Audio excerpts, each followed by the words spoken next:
I feel like I should start off by apologizing for the audio. No apologies. There's a musician here who told me never apologize under any circumstances for anything. And his name was Donald J. Trump. No. No? This guy could like Trump, though. Yeah. Yeah, well, I mean, you definitely hear that from people in the public eye, how you're not supposed to apologize because it, you know. But I don't know. I'm trying to think of examples of where people have apologized and it's turned out well for them. And I can't think of any. But anyway, I do apologize because last week I 2x'd the audio when we were recording and it screwed it up. So we had to use the backup Zoom audio and it sucked. Yeah. But the episode was good. Yeah. Yeah, how'd the episode do? Yeah, well, I mean, it's like Extremely 4 million. Well. Normally we have 5 million, but this last week we had 4 because, people weren't having it didn't do great, huh? You're looking at it now. Yeah. Yep. It's okay. We'll get them all back with Maslow today. Yeah, right. This is a nice, easy one, right? It was. It was pretty funny. My wife popped in and she was like, "Why are you reading Maslow? This is like Psychology 101." It's true. It was easy. I have a few questions, but overall, it basically makes sense. Yeah, pretty straightforward. And it is exactly, I mean, you learn about, so we read for this week A Theory of Human Motivation by A.H. Maslow. Right. Published in 1943, and this is basically exactly as Antushka was saying. If you've ever taken a Psychology 101 class in college or probably even high school, you go over Maslow's hierarchy of needs, and this is the paper that's from. Mm-hmm. Yeah.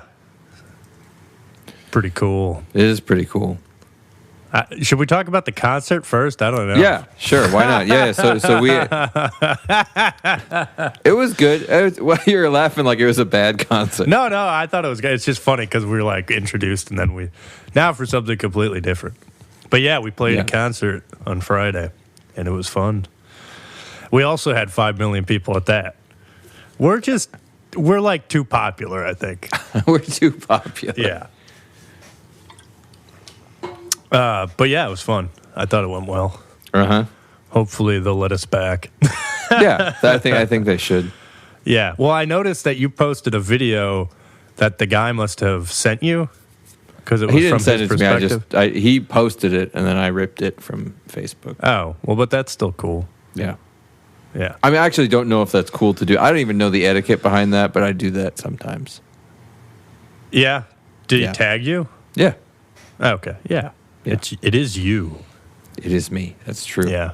I own my own likeness. Myself is my intellectual property. You are looking very Antifa today too. So. I'm very Antifa. Yeah. Yeah. It's black with a black beanie. Yeah.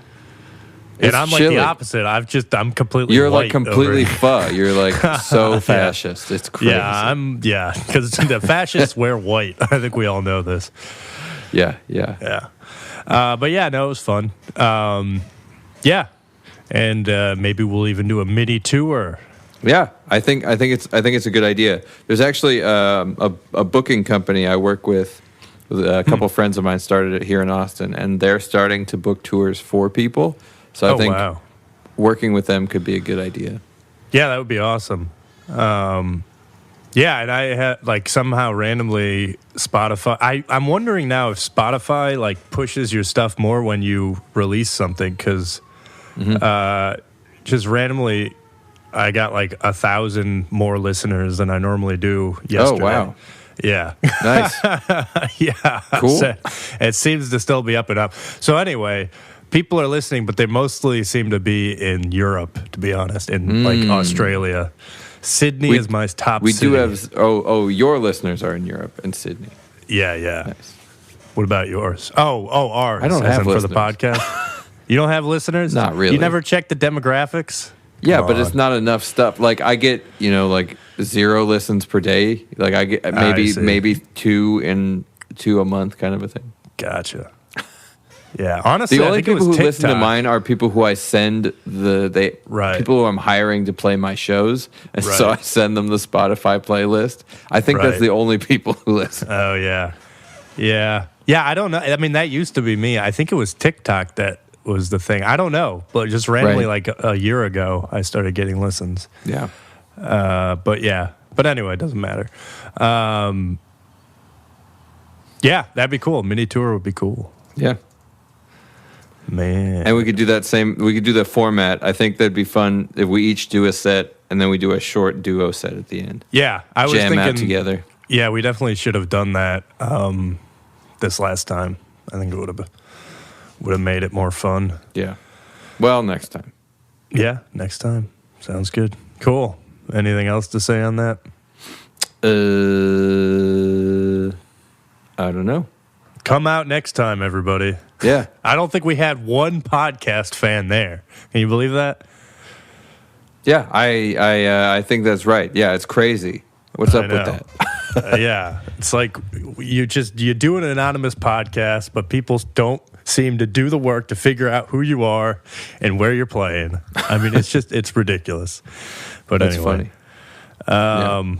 cool. I also feel like Dripping Springs was the kind of place where if we'd put up posters around downtown, we could have gotten people that way. Because I feel like most of the people who came out were just sort of like out and about, picking somewhere to go. So it seems like that's the kind of place where you actually could attract people by like, there's a thing on Friday. Let's go to that. Yeah, like that bar we went to. We should have just been like, by the way, we're playing. Leave this bar. Come with us. Yeah, no, probably. Yeah. I mean, I don't think I even was on the website because I don't think so. I had obviously jumped on after the fact, but and he didn't update it. So. Yeah, it's okay. It's okay. I'm not offended. A little. A little offended, yeah. But cool. Yeah. Yeah. Well, all right. So Maslow, hierarchies, needs, all that stuff. So there's 5. Oh yeah. How do you? Well, so he starts off with a bunch of essentially like premises that everything is building off of. Like, given all this stuff, right? We can go from there, and it's how many of them? It's 13 of them. Yes. And the first one, I think, uses a term that sounds like a technical term, and I wasn't able to find what it means. Maybe you can talk about it. So the first premise that he's starting with, before he even talks about his hierarchy of needs, this is Maslow, is that the integrated wholeness of the organism must be one of the foundation stones of motivation theory. So what is integrated wholeness? Yeah. I was thinking about that too. I think it's just probably the idea. I don't know, but my reading of it would be, it's the sum total of the organism that's resulting in whatever the motivation is. Right. There's some being that's being motivated, and and then the hierarchy of needs that he sets out, is this under the subset of motivation theory broadly? I believe so. Yes, because it's called a theory of human motivation. Right. And so, yeah. And this is a subset of behavioral theory. He makes a point to say behavior is motivated by other things than just needs. Mm-hmm. Like culture is a motivation. Right. But, he says in the 4th precept of, or whatever, or foundation thing that conscious, specific, local, cultural desires are not as fundamental in motivation theory as the more basic unconscious goals. Right. That makes sense. Yeah. So what he's trying to get at is sort of the very most basic needs, as he calls them, that motivate our behavior. And this is where the hierarchy comes, because you have a most fundamental one. So the most fundamental need is going to be physiological needs like eating, drink. And then the second is safety. Mm-hmm. Third is love. Fourth is esteem. And fifth is self-actualization. Right. And I thought safety, physiological need, kind of self-explanatory. Safety, also kind of self-explanatory. Love, kind of self-explanatory, except he does distinguish it from sex. It's, he kind of puts sex as more physiological, but not one of the basic physiological needs. Right. The physiological needs he's talking about, like I already said, are like hunger and whatnot. Right.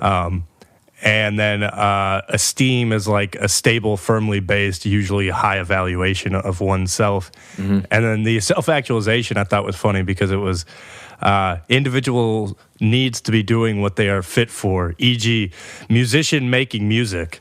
Right. And, I actually thought about you when I was reading that because I remember, we obviously met each other when we were both pursuing music. Right.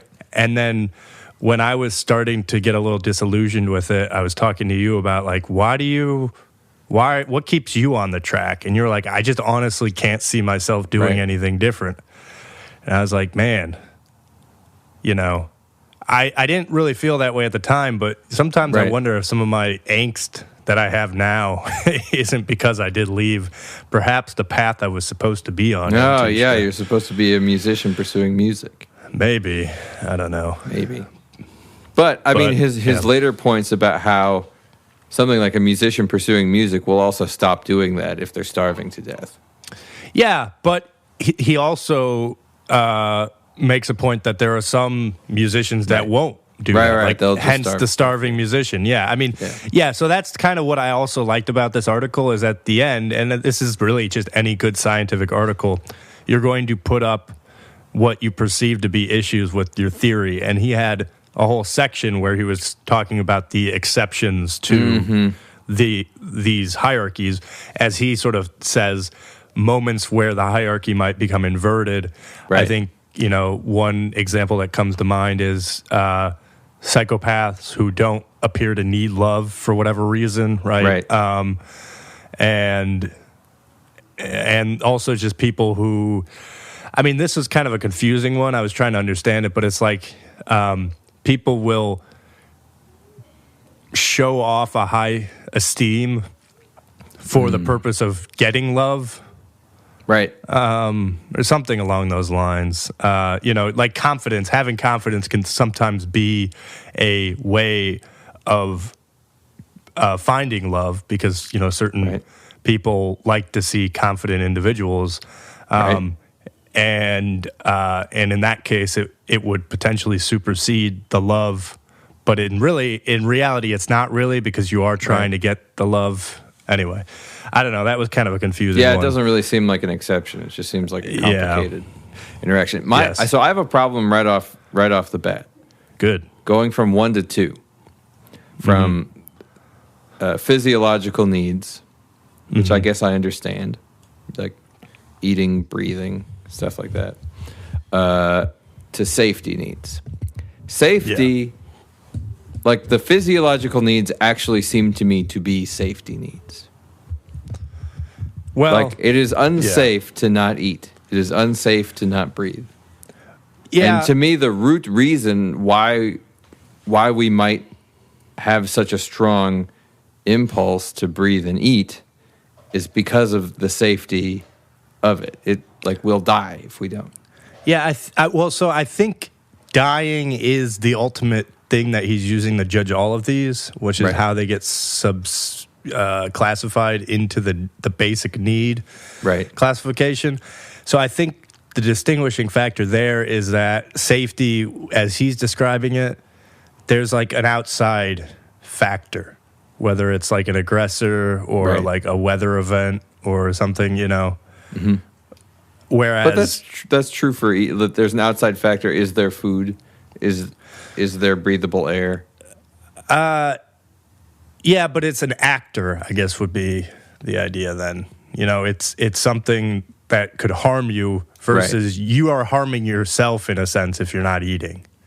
That's kind of how I think about it, at least. I agree. And again, of course, they have the same endpoint, which is death.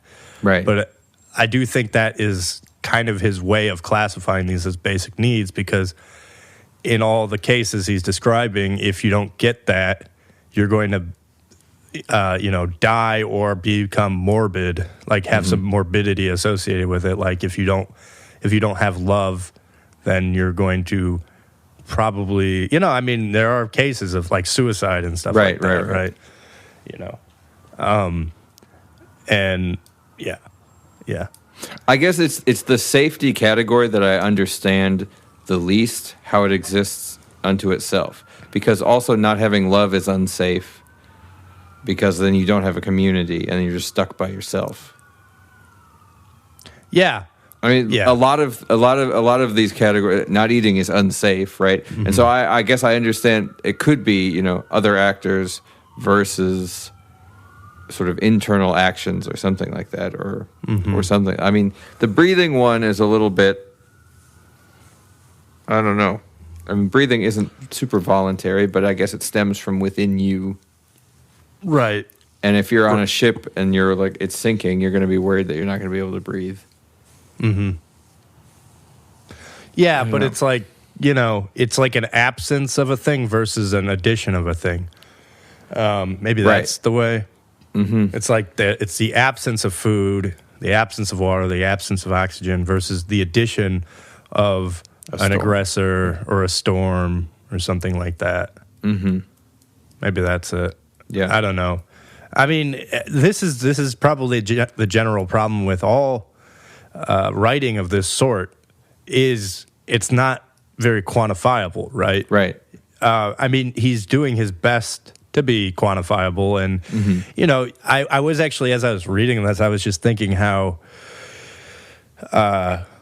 Cogently written it is, and he does a good job of being like, these are where I'm like building off of. He gives credence to like Freud and other people that he's like, these are kind of the shoulders that I'm standing on. Again, what you're kind of supposed to do when you write a scientific paper. And he lays out, as we've already gone or mentioned, 13 like presuppositions. Right. But ultimately, it is a qualitative thing that he's attempting to do. He's trying to aggregate a bunch of information, but it's not like he's saying, he wasn't pulling a lot of quantitative data, it seemed. Right. Or if he wasn't doing it explicitly. Right. Well, because he even says that this is a theory that needs to be explored and tested with experimentation down the line. And he's laying out a theoretical framework for exploration and testing. Right. Yeah. Which I appreciate. I mean, I think that I often find it missing in a lot of discussions about what is the theory, what is the framework you're working under. We talk a lot about data-driven and evidence-based and stuff like that. But evidence under what framework? How are you contextualizing your evidence?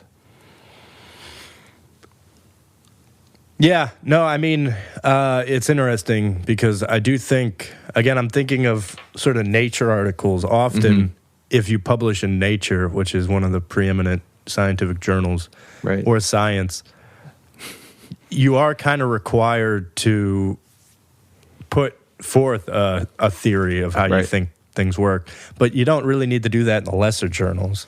But you're right. In some senses, though, I don't know if it is good to do that every time you discuss something. Like, there is a lot of need for just... Well, I don't know. I guess now I'm kind of thinking about it. I think that there's no such thing as discussing something without it, though. Because if you have just a bunch of data, you have a bunch of temperatures of humans, then and you need some kind of framework that you would use that data. Why would you use that data? Maybe we're trying to get a baseline for what the average temperature of a healthy human is, or. But is that a framework, or is that just a problem you're trying to solve? What I'm saying is that you need some lens. Because data by itself is nothing. It's just points. You need contextualization, right? And so I think I agree with you. I was just kind of pausing because I was Yeah, maybe it's a bad example. I don't know. But. Yeah. and maybe that is the problem. I mean, but there's a framework, there's a theory there that there would be a baseline. Right. Or that a baseline is something that's useful to know. Right. Well, and it's true. I mean, every time you write a paper in a peer-reviewed journal, you do have to start with what has been done and how does your, what are you picking up on? So in that sense, you're always contextualizing stuff. Right. But you're right. I guess when you say discussions, you're probably talking about like podcasts and stuff like that. I mean, I don't know. Maybe not. Maybe I am. I don't know. Yeah. I guess what I'm saying is I do think I guess I know that when I think I'm actually talking about academic articles, but not scientific articles, not in Nature or Science, because I don't read those very much. But in social sciences and humanities, I don't think. Right. I think that terms like data driven and evidence based are able to just be used. And there isn't it depends on the field, but there isn't a whole lot of rigor needed in backing up what you even mean by that. Mm-hmm. Yeah, I guess I don't know. I don't read enough of those. Right. But this is certainly an example of something in that field, and he certainly does it. But this is also 80 years ago. Maybe there was more rigor back then, Mm-hmm. I mean, that's kind of what I was saying, though. Is I was impressed by the writing. It was very clear, I thought. Yeah. I thought, I just thought it was actually a really well-written article. And maybe that's because you also have to think. So I think Maslow was pretty young relatively young. I think he was just in his like mid-30s when he wrote this. Right.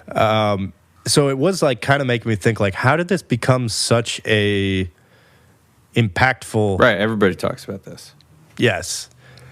And I mean, maybe it is. I mean, again, and it's because it's not like people didn't understand this, right? But I guess he just laid out, like we're saying, a cogent vision, and it's just a very simple thing. Like, here's just 5 things basic needs that we have, and you can put them in a pyramid, right? Sure. Maybe that's it. Because it's also just amazing that it's not like, I don't know if he was citing his stuff very much.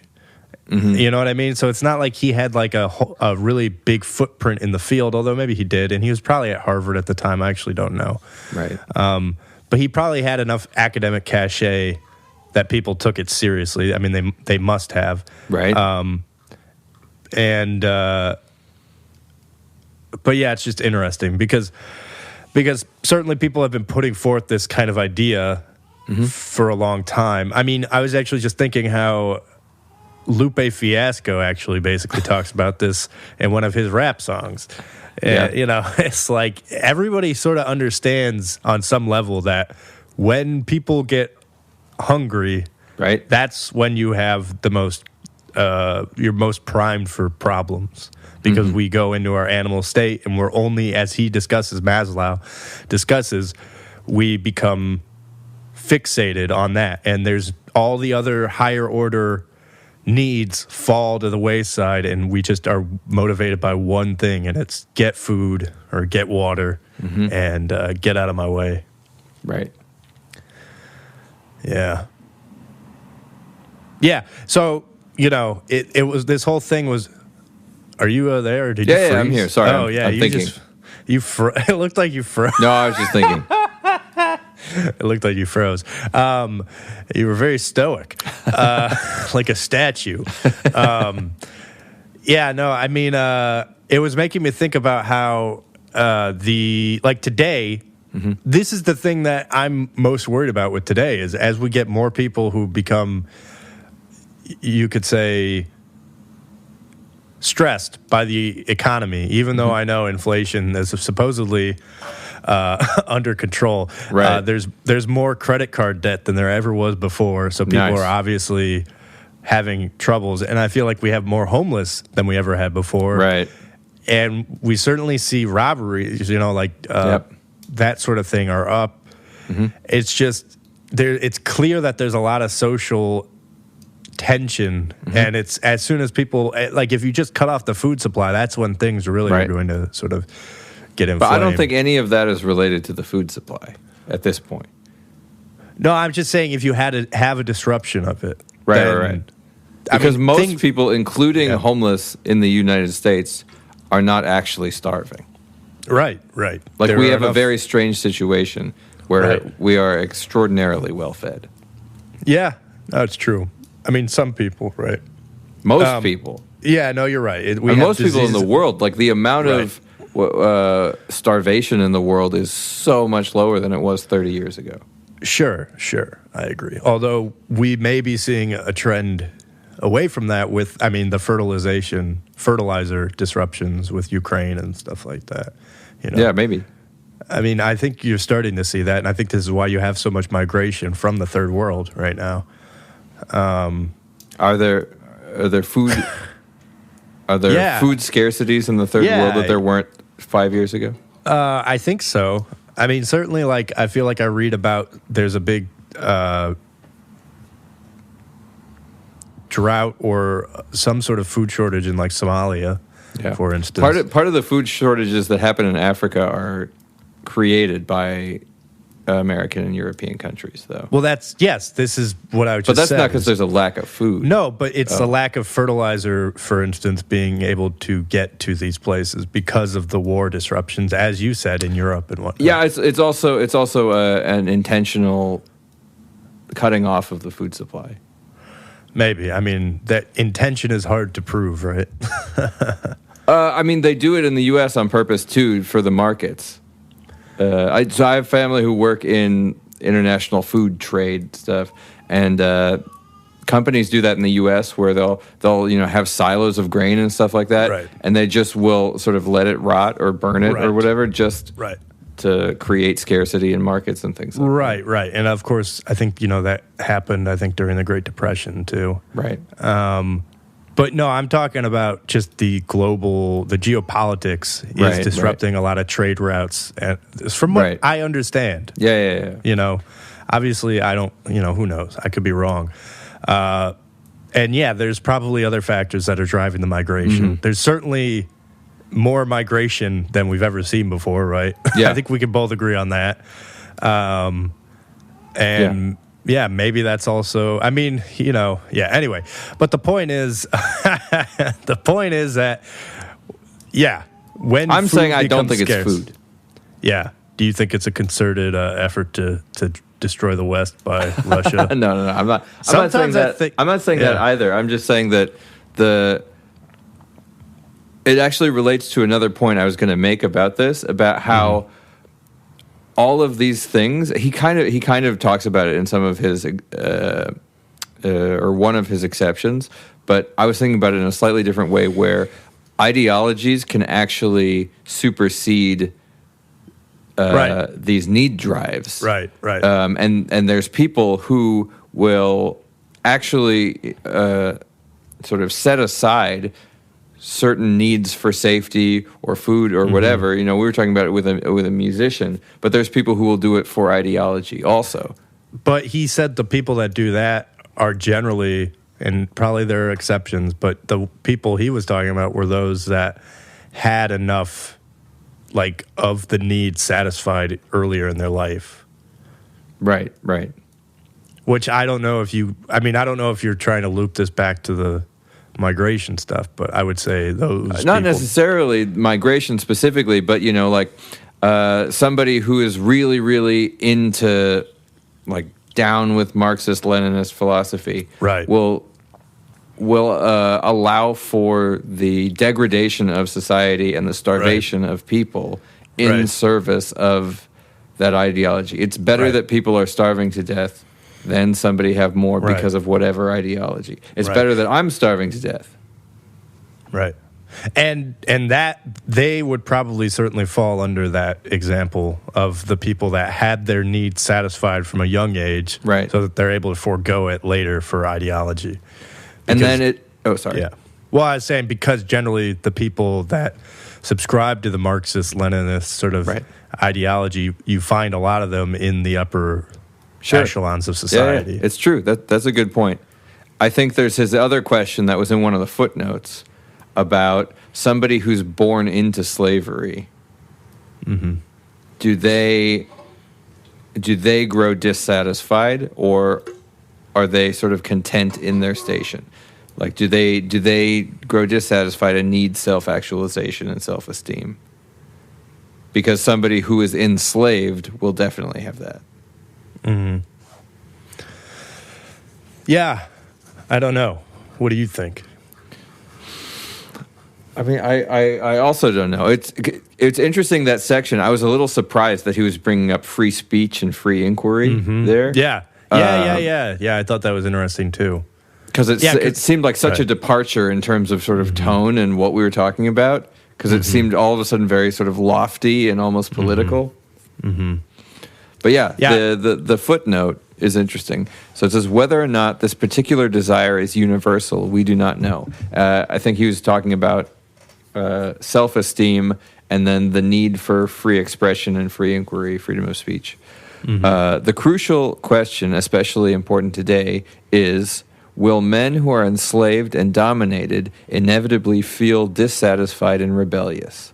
We may assume on the basis of commonly known clinical data that a man who has known true freedom, not paid for by giving up safety and security, but rather built on the basis of adequate safety and security, will not willingly or easily allow his freedom to be taken away from him. But we do not know that this is true for the person born into slavery. The events of the next decade should give us our answer.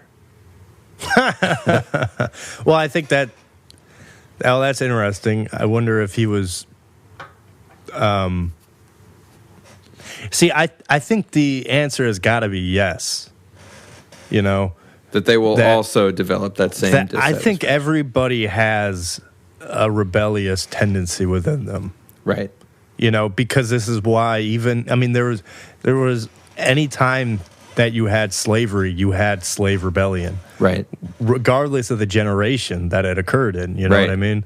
It's like, hell... Yeah, it's the whole Exodus story, right? Right. Moses. Yes, exactly. Or just, the countless rebellions in the Americas. Right. After generations of having been here. Right. So I would think the answer to that is yes. And that's interesting. I wonder what he is nodding to there. If he's nodding towards World War II and like what the remnants of that, because again, this was published in 1943. Mm-hmm. So they were in the thick of World War II. He actually makes a reference to the Fuhrer in there. Yeah. As I think in the safety section. Yeah, the neurotic people will want one. Right. Yeah. Right. Or just as people, I was thinking as people, we see this again all the time, is that as people feel less safe, they want a strong person, strong man generally, to make them feel safe, to reestablish the safety by an any means necessary method, which, has its issues, obviously. But I think I would say to that idea, it seems evident that there is a kernel of rebellion in every human because every human has consciousness. Right. And and it's interesting because maybe actually consciousness isn't even necessary to evoke here, because you also see it to an extent in pets, domesticated pets. Right. It's like if you just leave the door open, a lot of pets will try to escape.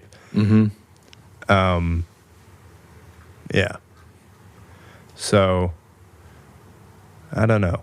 He does also say that we shouldn't compare people to animals. And then he does it. I know. He does it with rats. Well, he makes the point that it's difficult, right? Because so many of these studies were done in rats and they don't have the same level of thinking. Yep. Another thing he says that's interesting that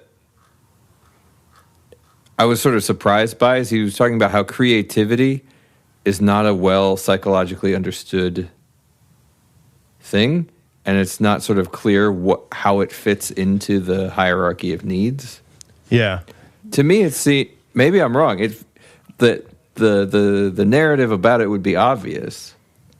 I thought he fits it into the self-actualization part. Right, but to me, it's like it obviously has an adaptive function. Our ability to be creative is our ability to shift as the situation changes. So we can address our needs in a variety of ways in a variety of situations. Right. But yeah. Yeah. Yeah. Well, and then he goes into like, what is it? A desire for knowledge and understanding. I was a little confused by that section, but I guess it's basically conative, as he calls them. Needs, which are distinguished from cognitive just because they're striving, things that you strive for. And I guess these make up their own hierarchy where a desire for knowledge is, the prepotency to desire for understanding, which I guess makes sense. It's like we kind of want knowledge before we want to understand it. We have this weird like desire to just know something. Right. And then once we know it, then we're like, okay, well, let me try to understand this. I had a note about that too, actually, because I think that there's another aspect that he doesn't address, or if he did, I missed it, about ease of access. Because understanding is much more difficult than sheer knowledge. It's like it's easier to know what your temperature is than what it means. Right. Right. And so the barrier to gaining understanding is probably also the somewhat disincentivizing. Yeah. So we'd rather just get knowledge, we'd rather get pieces of data than actually understand it because it's nearly impossible. Well, I think that's kind of what I was trying to get at before when we were talking about the framework stuff. Because there are a lot of papers that are just like, let me report on what this is. Right. And granted, I do agree. Like, I think it's you almost can't get away with publishing something in a scientific journal without being like, here's what this is and here's how it fits into all this other stuff. Right. But, I mean, even I'm kind of doing this. It's like there is benefit to just knowing what something is, because that's, as we're saying, that's kind of the first step to before you understand something. You need to sort of know what it is. But yeah, I don't know. I wonder if actually I don't. What is the benefit to just knowing what something is? Well, the benefit is it's the first start. It's the beginning of the work. I wonder if maybe it makes more sense to publish some magnum opus when you're 80, after you've collected a bunch of I know what it is, and now you have an idea of understanding, rather than publish a bunch of little papers about like this is this and this is this and this is this. Well, I think that's why you see as like people become emeritus and stuff, they publish more things like that, where they're sort of aggregating all the knowledge that they've attained over their sort of long history of doing research and trying to fit some grand scheme or theory. So I do think you see that a lot. And this is what review articles are so great about. I mean, you have the general sort of data, like scientific article, but then you have this whole other type, which are review articles. And actually, like in a PhD program, generally you need an experimental article, first author publication, to get your thesis or your PhD. You can't, and it needs to be an experimental thing. You can't just like do a bunch of reviews, for kind of the reason that we're saying is like you have to put in a little bit of the work of aggregating data. Right. Because that is one way of understanding things, is as you go through the method of sort of aggregating things, as I'm finding myself right now. But boy, is it cumbersome. It is, and this is again why I'm like, man, Maslow is kind of lucky. Again, I don't know his whole corpus, so for all I know, he had a bunch of experimental papers. But like, when I took some psychology classes, and it's like the big people that we talk about, especially with behavior and everything, are like what's his name? You know, what's his name? I don't know. I can't remember. B.F. Skinner, like those people who were doing. I mean, you know, there's a lot of controversy over the experiments he was doing. Right. But he was doing experiments to try to aggregate data and then putting together sort of these theories. Whereas, you know, that's why, again, I find it kind of interesting that he was so young and yet he was able to put forth this corpus, or this, this, I guess you could almost say magnum opus at such a young age. And it's Maslow or Skinner? Maslow. Oh, okay. Yeah. I think the thing that's or the thing that falls slightly flat about Maslow to me is that this is painfully obvious. Yeah. Like, well, nothing yes. he's saying. Like, I'm not like, what? No way. Right. Sometimes you read something in terms of psychology that's very challenging.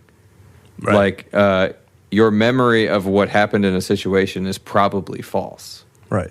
And the more, you know, right. the kinds of things where they'll set up a situation where somebody's robbed, like fake robbed, and they ask a bunch of people, and everybody has a completely different memory, and if you have a video camera, they're all completely wrong. Yeah. But they're like, I remember he was wearing a green yes. hat or something. He wasn't wearing any hat at all, but a bunch of people remember that exactly. Like, that's very interesting and challenging. This isn't challenging at all. This is like, yeah, of course. Well, but it begs the question, though, why didn't anybody lay it out this simply before? And that's the thing. It's obvious to us now. Right. But maybe it wasn't as obvious back in the day. And also, maybe nobody had laid it out as simply as he did. I mean, maybe it's like, just remember to put some water on your hands after touching a dead body before doing surgery. Exactly. And people are like, that's crazy. That's ridiculous. How dare you? We've been touching dead bodies and delivering babies since before I was born. In fact, I was born with dead body hands. I'm fine. I'm fine, yep. My mom's not, but I was fine. Right. Yeah, she did die. Yeah. Yes, this is, of course, a callback to Semmelweis. Right. Who was chastised because he was smart enough to realize you shouldn't do dissections before you deliver babies. Right. And I think we talked about that. Or you should at least wash your hands in between. Yeah. I think that was like our 4th episode. Yeah, it could have been. Long ago. 3.3 or 2.3. Yeah. Man. We've come a long way, Antushka. Have we? Or, yeah. It's just, life is it's just a circle. Yeah. Yeah. I don't know. Any other interesting things to say about this? I don't know. So what do you see as the success? What's important about this reading? Like, I think it's good that we read it. I've never read this before. I've heard about Maslow. And, everybody talks about Maslow's hierarchy, blah, blah, blah. You hear it all over the place. You'll hear it on the news all the time, kind of a thing. Yeah. I actually, the importance of it is exactly, everybody talks about it. It's interesting to see see him talking about it in his own words. For instance, when I learned about the self-actualization stuff in my psychology classes, I feel like they talked about it more having to do with consciousness. But he doesn't really talk about it with respect to consciousness here. I think he does say something about consciousness. Yeah. I thought so. He talks about, he sort of like talks about conscious and unconscious needs, but then he doesn't really delineate them very clearly. Right. Because you could argue, yes, the more basic needs are unconscious. It seems to be that way, right? The basic needs are unconscious, and then as you go up in the hierarchy, you become more conscious. Like the self-actualization stuff seems to be a more conscious being, but I don't think he explicitly talks about it like that. Right. Which I was a little disappointed about. But at the same time, they were only just starting to discuss, not just starting. Freud was the end of the 19th century, but that was like 50 years before, or it was like 2 generations before him, right? Mm-hmm. Freud was just dying, I guess, around the time that he was writing this. Right. So, maybe they just still weren't exactly teasing out the whole subconscious versus unconscious versus conscious realms as as clearly as we discuss them now. But this is my whole thing also, is that I feel like a lot of things that we talk about could be more clearly discussed if people talked about them with the lens of consciousness. Right. I mean, I don't feel like those are clear ideas. Those three distinctions are not clear to me at all. No. And which is why I think it's it's a gradient, first off, and probably just a clear gradient from conscious to unconscious. Mm-hmm. And subconscious is a part of the unconscious. Mm-hmm. I have this problem with lots of psychological terms and discussions. Like, I've had this problem talking to therapists where there's like the difference. I don't have a strong distinction in my mind between a thought and an emotion, because an emotion is kind of a thought, like, or at least my knowledge of it is a thought. Right. And so, to me, everything that I can talk about is a thought. That's the only thing I can talk about, really. And so, discussing an emotion as not a thought is very strange to me. Yeah, no, I mean, an emotion is a thought. I would agree. Right. Everything's a thought. Yes. Turtles all the way down. Yeah. Every thought is on another thought's back. My goodness. I was going to say something based off of that. That was sparking another thing I wanted to talk about, but I've lost it. But I think the problem is it might actually not be fully possible to have absolute delineations between concepts in a lot of psychological settings. Yeah, because we don't have a good delineation of thoughts. Right. I mean, because they talk about motivation versus drives versus needs, and like needs driving motivation, and then they talk about motivated behavior and unmotivated behavior, which is also like a very strange idea to me. Right.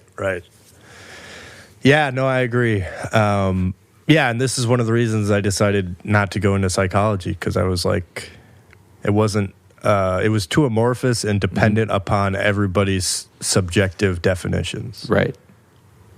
And again, you get into any field of study and it gets down to that. But Foucault would probably say that all fields are just as amorphous. Right. But there are less amorphous ones, I would say. Right. Yeah. But yeah. Foucault just, I think, wanted to burn the whole thing down. Right. Yeah, I mean, where I can have respect for fields like engineering or medicine or things like that, where medicine's really hard to do this with, but that's not me criticizing medicine. I think it's just a harder problem. But if you build an airplane, it flies or it doesn't, and it's great. And so the proof is in the pudding. Right. And stuff like that is kind of nice. Like, I almost wish I was an engineer for that reason. Yeah. No, like, how do you know if a song is good? You have no idea. If you like it? Oh, yeah. You sent me that thing. Did you want to talk about that? Oh, sure. Like a little like bonus thing at the end. Yeah. Unless there's something more. I don't have anything really else to say about it. It was... Okay. Do I have any other notes? Let's see. What about when ideologies supersede basic needs? We talked about that. Answer to people being born into slavery. Yeah, I think that's all the big ones I had. Okay. Yeah. All right. So earlier today I sent Mr. X. Dr. K. I'm just going to keep messing it up. Yeah.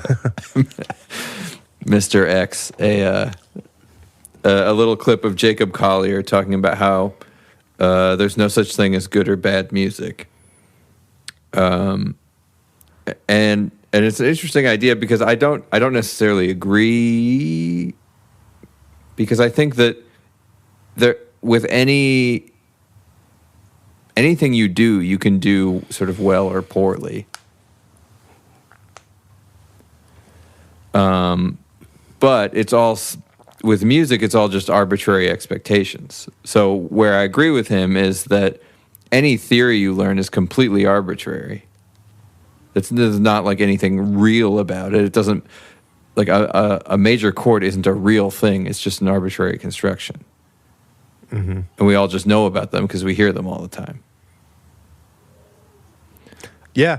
Yeah, no, I mean, I agree. I mean, it's like people said jazz was bad because it was breaking out of the system, the classical system. Right. And then jazz became it's a system of its own. Right.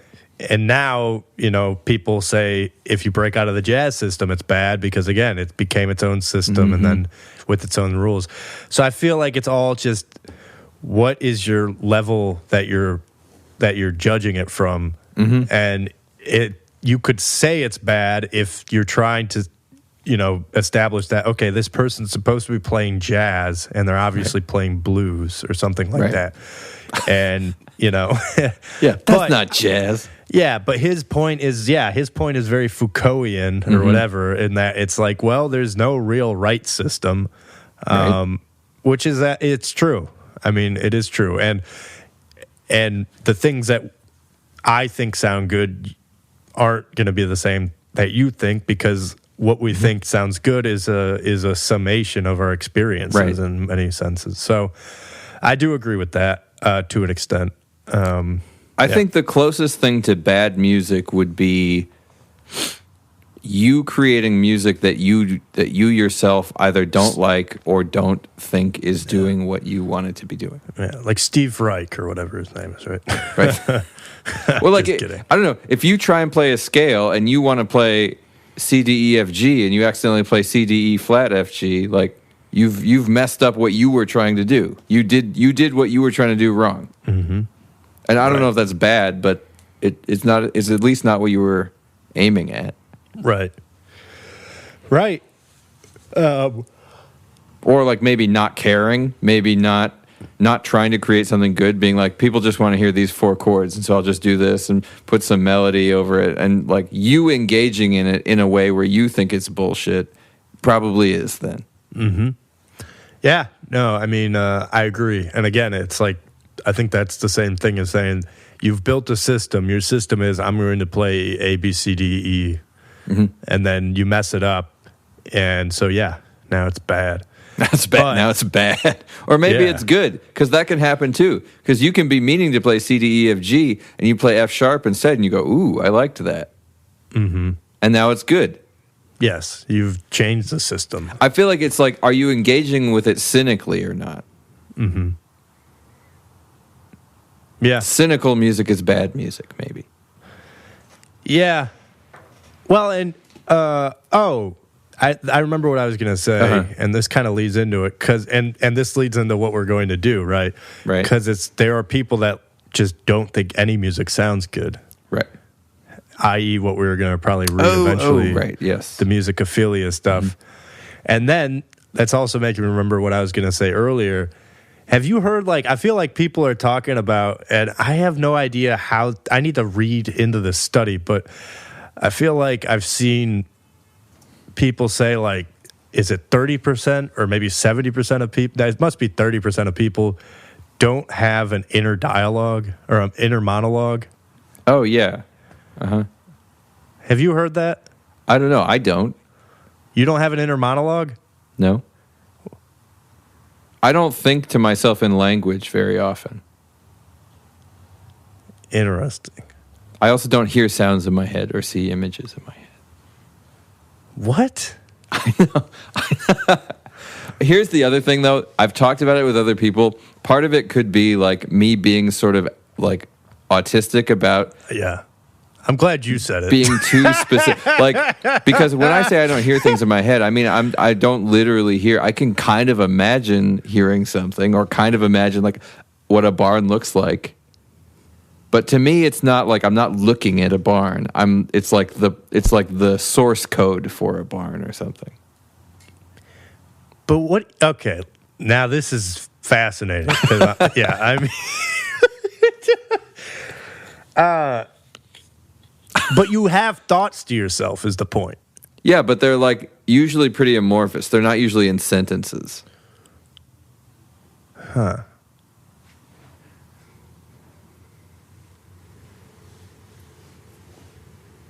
Yeah. So you do have an inner dialogue. Yeah, yeah. Do you call yourself by name in your head? No, but I'm just thinking about... Well, I know people who do that. No, yeah. They're like, hey, Frank. Go outside. What is this, Donnie Darko? No, but I mean, like, yeah, I don't know. Because... So you think in your head, like, I should really go for a walk right now? I think, like, I want to go for a walk. Right. Or I just mean whatever the thought is. Yeah. But I would think maybe I should go for a walk right now or whatever. Yeah. But when you think about that, it's like a feeling like I want to go for a walk? Is that how something like that usually. Yeah. Okay. Until I express it verbally. Right. Well, now I'm trying to think. Yeah. I kind of think it's possible that it is the same experience, and I just am getting hung up on the words. I think you might be, because you do this a lot. It's not on purpose. No, I know. You're just very specific. And this is why I wonder if that's actually what is going on when people ask people about this. Because I think a lot of people use this to be like, oh, look, there's like 30% of our society is made up of NPCs or whatever, you know? Nice. I am probably one of those. You think you're an NPC? like that gray face guy? That looks like me. Yeah. You're just like constantly... You're just here to get people to go on quests, right? You're like, I have 10 chickens that I need you to go collect.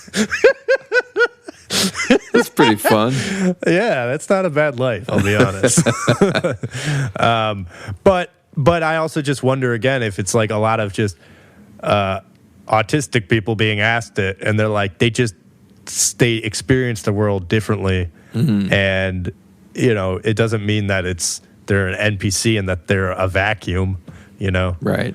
Do you think you're a vacuum? Yeah, probably. I don't think you're a vacuum. Yeah. No, that's very interesting. Yeah, but also, though, here's an interesting thing that I'm doing more and more that I need to stop doing, but it's like I am more and more, I don't actually ever just like sit and experience life. I always have a podcast or something going. And you're the same? Yeah. Yeah, I know. It's really beneficial when I do it. If I'm intentional about it, and I go on a walk with no music or something, I have way more creative thoughts. Really? Oh, yeah. Yeah. I mean, this is where Einstein said all his creative thoughts came from. It's like the moments in between. Or like, you're taking a shower. Don't put on any music to listen to or a podcast. Just take a shower. Well, that's actually interesting. I almost never listen to anything when I'm in the shower. So that is the one moment where I guess I do have some peace. Yep.